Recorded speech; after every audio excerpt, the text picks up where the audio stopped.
Good afternoon. This is the special coverage of the coronavirus crisis using the combined forces of News 5, Signal TV's 1 News, Radio 5, and 1PH. Following a 2-week trading break due to the Luzon quarantine, the Philippine Stock Exchange crashes to its worst level in years. Local shares plummeted over 13.13% to close Thursday at 4,623.42. That is its worst finish since January 2012. Earlier in the day, the index even plunged as much as 24%. PSE President Ramon Monzon says he is in talks with local regulators to roll out measures to stem market volatility, including trading suspensions to help calm the market. And barely an hour after that bloodbath, the Bangko Sentral ng Pilipinas provided monetary stimulus to help offset the impending economic slowdown. The BSP slashed policy rates by 50 basis points to 3.25% effective on Friday. The benchmark rate is used by the banks to price their loans. With this, monetary authorities are now signaling lenders to lower loan rates to encourage more borrowing from consumers and from investors. And now that the entire Luzon is under an enhanced community quarantine, lawmakers are eyeing a special session via teleconferencing for the passage of a supplemental budget. For details, News 5 correspondent Mayan Los Baños is joining us live and also online. Mayan, anong balita? Yes, magandang hapon sa iyo, Sir Ed. Inirekomenda na nga ng Senado sa pamumuno ni Senate President Tito Soto ang pagkakaroon ng special session para talakayin itong supplemental budget o dagdag na budget na kakailanganin para nga dito sa pagharap natin sa krisis ng COVID-19. Ayon kay Senate President Tito Soto, Sir Ed, oras na makakuha sila ng go signal sa Pangulo, posibleng gawin ang special session bukas o kaya sa Sabado. Kabilang nga sa kailangan talakayin sa special session ay ang supplemental budget para sa buong Luzon na nasa ilalim ngayon ng enhanced community quarantine. Ayon kay Soto, pumabor ang maraming senador sa kanyang suwestyon sa ekotibo na magkaroon ng special session para sa cash subsidy na ibibigay sa Luzon at sa kalaunan yan sa buong bansa. Sa food subsidy budget na binabanggit ni Soto, no, Sir Ed, mangangailangan daw ng kabuuang halagang 27 billion pesos. Yan ay kung ipapako sa 300 pesos kada araw ang ibibigay sa kada pamilya sa susunod na isang buwan. At kung may 3 milyong pinakamahihirap na pamilya sa NCR pa lang ang ating pinagbabasehan. Ayon kay Soto, mahalaga na may sapat na perang pambili ng pagkain para sa mga tao lalo't naka-lockdown ang Luzon. May impormasyon daw kasing nakuha ang Senate President na posibleng magkulang na ang pagkain sa susunod na linggo. Pag nangyari ito, magkakagulo at magkakaproblema tayo sa public order, bagay na iniiwasan nilang mangyari. Samantala, dahil hindi pa rin papayagan ng mass gathering o pagtitipon-tipon ng maraming tao, ay posible daw na gawin itong special session na ito sa pamamagitan ng teleconference basta't si Senate President Soto daw ay present sa session hall. Kabilang din sa nagtutulak ng special session si Senator Bongo para mapag-usapan ng supplemental budget, mabigyan ng flexibility ang Pangulo at iba pang ahensya ng gobyerno para ma-allocate ang pondo na kailangan. Samantala, Sir Ed, dismayado naman ang ilang senador gaya ni Senator Nancy Binay sa tingin niyang mabagal na pagtugon ng National Food Authority o NFA sa pamamahagi ng bigas sa mahihirap nating mga kababayan at komunidad na malubhang naapektuhan ng lockdown dito sa Luzon. Tanong pa ni Senator Binay, anong oras na raw ba? Dapat na raw ipamigay ng NFA ang mga bigas sa tao. Giit ni Binay, hindi naman bakasyon ang nangyayaring lockdown ngayon sa Luzon, kundi gera laban sa sakit na COVID-19. Nangangamba ang senadora na baka magkagulo oras na dumami ang nagugutom. Wala raw kasing malinaw na plano ang NFA para mabigyan ng bigas ang mga nangangailangan. Sir Ed?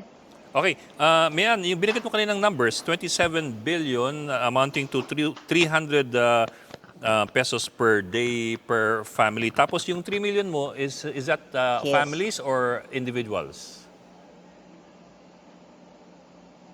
3 million families yon times 5, 15 million individuals na pinakamahihirap sa buong NCR. Yun pa lang yung pinagbabasehan nila. 27 billion pesos na raw yung kakailanganing dagdag na budget. So kinakailangan talaga nila magpasa ng supplemental budget ayon kay Senate President Soto. 27 billion is only for NCR as far as they can tell. Hindi pa dito kasama yung, for example, Central Luzon, Northern Luzon, and Kabikulan. Hindi pa. Kasi nung tinanong natin siya, nung mismong PEG, kung sakasakali yung rough estimate niya sa Luzon, sabi niya baka 50 to 100 billion yung kakailanganin nila. Pero ang ginawa niya kanina, estimation lang ng isang ekonomista sa isang maliit na bahagi ng ating populasyon. Kinuha muna nila yung mga pinakamahihirap sa NCR, 27 billion na nga raw. Sabi nga ni Senate President Soto, ang ideal nga raw sana ng budget, 500 pesos per day per family. Pero dahil nga daw medyo kaunti yung ating budget, biniliitan na raw nila to 300 pesos per day for the next 30 days, Sir Ed. Well, tama yun kasi yung minimum wage sa Metro Manila ngayon is around 537 already. So, mga kalahati lamang ng minimum wage yung mabibigay kung sakaling i-follow natin itong formulang ito. Tama po. Tama po, ganun nga lang. So, ang sinasabi nila Senate President Soto, kung makakuha sana sila ng go signal ngayon mula sa Pangulo, pwede na raw bukas gawin yung special session or sa darating na Sabado dahil nga sa kanyang nakuhang impormasyon na baka mukhang magkukulang daw ang ating supply ng pagkain sa susunod na linggo at nangangamba sila na baka magkaroon tayo ng problema sa public order, tumaas ang krimen, oras na, syempre, magutom yung ating mga kababayan. So, gusto nila masolusyon na agad at makapagbuhos agad ng pondo para sa pagkain. Okay. Mayan, procedure-wise, kailangan ba muna nilang ma-identify yung panggagalingan ng perang ito bago sila makapagpasa ng supplemental budget o kayang ipasa nila yung supplemental budget kahit wala pang source ng funding?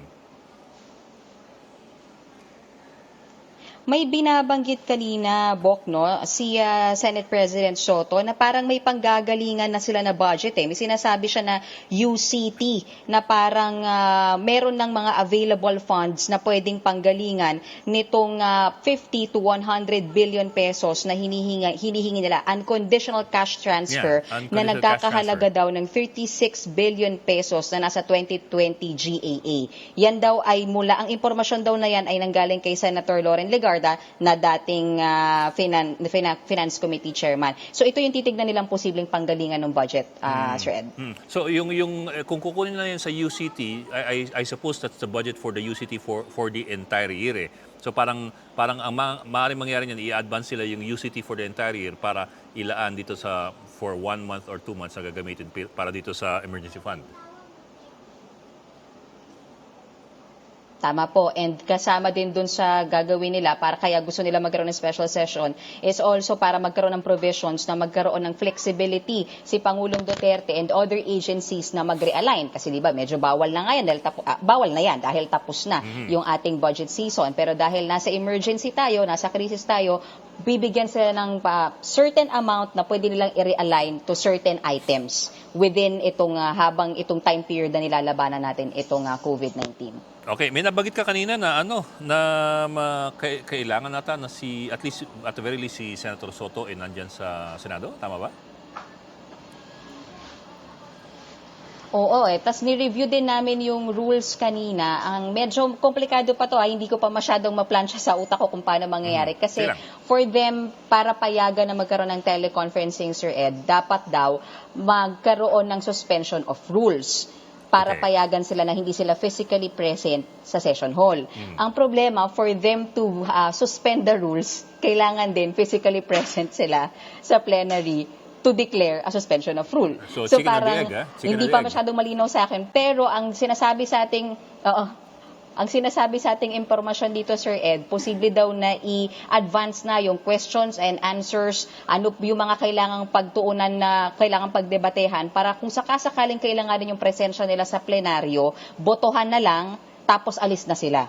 Kung social distancing, tapos mabilis na botohan, tapos tapos na. Ganon kabilis lang yung special session na posibleng mangyari. Yeah, pero that would still require the senators and their staff and the security and the personnel of the Senate to all come to work. So it's not as simple, I suppose it's not as simple as just having 24 senators come to work. Correct. May sagot dyan si Senate President Soto. Sabi rin niya, pwede rin daw na skeletal ang mangyari doon sa staff. Hindi rin nila kailangan lahat ng staff. Ang mahalaga lang daw sa kanila, may magre-record ng mangyayaring botohan. Siguro ang medyo mas may problematic for me, not much on the Senate, on the part of the House of Representatives. Yes. Dahil 300 congressmen ito, hindi rin natin masyado ma-imagine kung paano mangyayaring social distancing at hindi ganun karaming tao in one area. So this is something na kailangan nilang ayusin. Bagamat nakita ko, may nakita na akong statement ni Speaker Alan Cayetano sabi nila ready sila for a special session once itawag na ito o i-call na ito ni Pangulong Duterte. Siguro mas rumble pa nga, tama ka, mas rumble pa yung sa Kongreso kasi like you said 300 plus congressmen and these are district congressmen. So in all likelihood, and you would I think you would expect this, congressmen should be in their districts right now helping out sa kanilang mga distrito. They shouldn't be just in Manila. Di ba? So with the lockdown in place, Tama po, how are correct. they going to come back without any flights as well? Kasi alam ko, sir, alam nyo rin to, malinaw talaga sa rules ng Senate and House, pagbotohan, kailangan present ka. Di ba kapag nga lumabas ka, kunyari nag-CR ka, hindi na agad counted yung boto mo doon eh. So I think kapag ganito, dapat kailangan talaga present sila sa botohan. Hindi ko alam kung paano nila babalikuin yung rules para posibleng ang botohan maging teleconferencing kasi as per rules, strictly talaga dapat physically present sila. Although, Mayan, I don't know Sa about plenaryo. Mayan, I don't know about the Senate, pero sa Kongreso napansin ko kung walang mag-raise ng issue ng quorum, deadman lang silang lahat. Alam mo yun, kahit kulang-kulang sila, Actually, kahit 10 lang pwede sila, naman. basta Quorum walang lang, mag-raise ng pwede question naman. ng quorum, pasado yan at on paper they were all in attendance. Napaisip ako doon. Actually, tama ka doon, sir. Pag mag-question ng quorum. Pero dapat, kasi ang Senate kasi, sir, madali mo makita Majority dapat 13 makaboto, di ba? Pero sa House nga, totoo yan. Tama ka naman doon, sir. Sige. Bok, pero teka, huling hirit na lang. Yung teleconferencing na sinasabi mo, will it be open, do you think, to the public? Will we be able to view it online? Will it be made available for us to watch and see how our legislators perform during a time of emergency? That's a safe assumption, Bok, kasi safe to say, yung miyembro din ng media, medyo ayaw na munang mag-cover sa ganong parte na secluded plenary na maliit tapos ang dami-dami nyo. So kahit kaming mga Senate reporters, we would like na i-monitor na lang from afar. So safe to say or safe assumption na pwedeng naka-live ito sa website ng Senado para din ma-monitor ng media at mapanood din ng publiko itong gagawing trabaho ng Senate at House of Representatives. Okay, maraming salamat, Mayan Los Baños. And just like what Mayan reported, Senator Nancy Binay expressed disappointment with the National Food Authority for their slow response in the distribution of rice to affected families and communities. And to explain to us what's really happening, we have on the line NFA Administrator Judy Carol Dansal. Ma'am, magandang hapon po. Ay, magandang hapon po, Sir Ed, at sa inyong mga tagapakinig. Thank you for joining us po. Narinig po ninyo yung complaint po ni Senator Binay na mabagal daw po yung paglabas ng mga stocks. Ay, sa inyo ko lang po, Sir, narinig at nagpapasalamat po ako, Sir, dahil pinarating niyo sa aming kaalaman. But mukha yatang ito hindi naintindihan ni Senator Binay po yung aming trabaho sa National Food Authority. You know, Sir, ang trabaho po namin ay we take positions of all our stock inventory. Meron ho kaming available.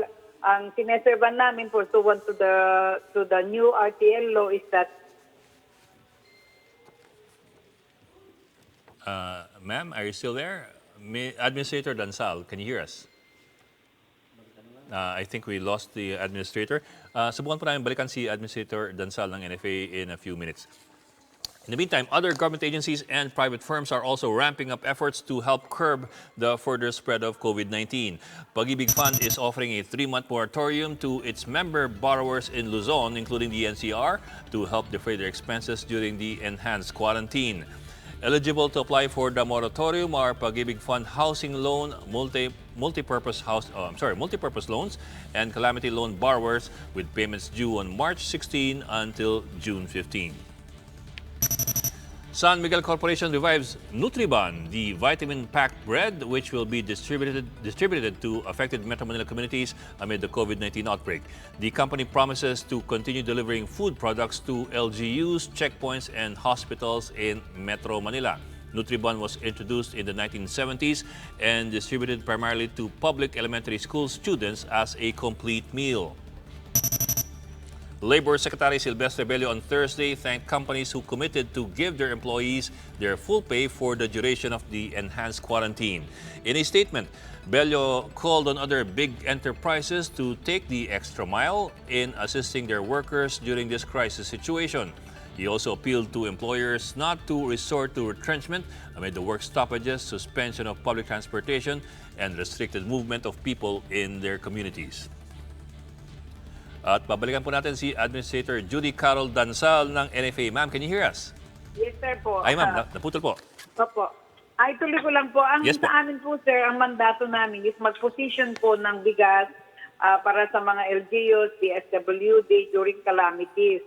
At sir, hindi kami nag-distribute directly sa mga beneficiaries ng biktima ng mga calamities po. Opo. Sa ngayon po, ang ginagawa po namin ay nag-distribute na po kami sa mga LGUs para sa mga kanilang constituents po. Mhm. At nasa-serve namin po, hindi kami mismo magbibigay directly sa mga beneficiaries po.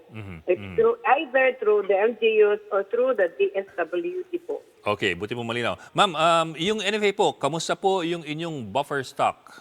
Kamusta yung stock natin ng rice? Marami po tayong buffer stock, sir, kasi nung nakaraang taon, marami po tayong nabili na equivalent to 14.6 billion pesos. At yan po yung stock position natin nationwide. Sa ngayon po, sir, siyempre palay form po yan, pero meron din po tayong in rice form. Kasi po, ginigiling din namin yung mga nabili namin para ready for distribution. Katulad na ngayon na meron tayong biglang calamities.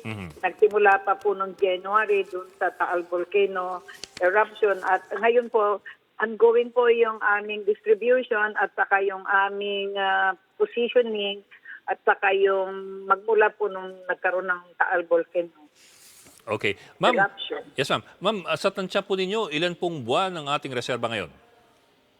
Ay, dito po sa reserva natin po, sir, kung dito lang sa Manila, may 14 days po tayo kung sa requirement ng national. Opo, 14 days na kung yan ay ang NSA ang magpapakain ng buong Pilipinas. 14 Marami days po po. tayo, sir. I'm sorry ma'am, Yes, sir. 14 days if you look at the numbers nationwide. Yes, sir. Pero pag, for example, in Metro Manila, More how are than we in Metro 14 Manila? days. Ano po? Metro Manila naman po, sir, meron tayong sandali ating nang kulang sa itong data ko.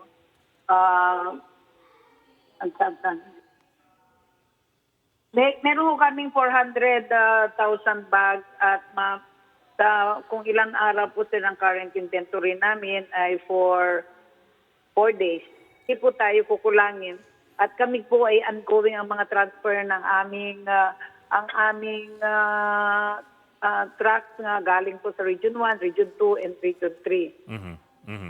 Kamusta naman po yung, nabanggit po kasi ninyo, yung NFA lamang ay nagdi-distribute sa mga LGUs. Tama po? Yes, sir. Opo, kamusta po yung inyong distribution sa LGUs? How's it going? Maganda po, sir. Dito lang sa Caloocan po. Ngayon lang, kanina lang po, sir, umaga. Nagbayad po ang Caloocan ng equivalent to 48,600 bags dahil nag-lockdown po yung tatlong barangay si Mayor Malapitan at nagbayad po sila kanina ng cheque na 60 million po mahigit. At nag-advise na rin po sa amin ng mga requirements ng Quezon City at saka hindi lang nga po dito pati yun sa labas ng Metro Manila kasi po, sir, di ba yung coverage ng ating enhanced community Quarantine po. Quarantine. Meron po kaming enough supply for Region 1 to 5. Okay. Maraming salamat po. That was NFA Administrator Judy Carol Dansal. And this just in, the Department of Health confirms 15 new COVID-19 cases in the country. This brings the total number of cases here in the Philippines to 217. The agency also reports one additional recovery, putting the national tally at 8. Death toll remains at 17. And that's the latest on the enhanced and expanded community quarantine in Luzon. For more updates, follow News 5, The Philippine Star, and Business World Online. I'm Edwin Gao. We are One News.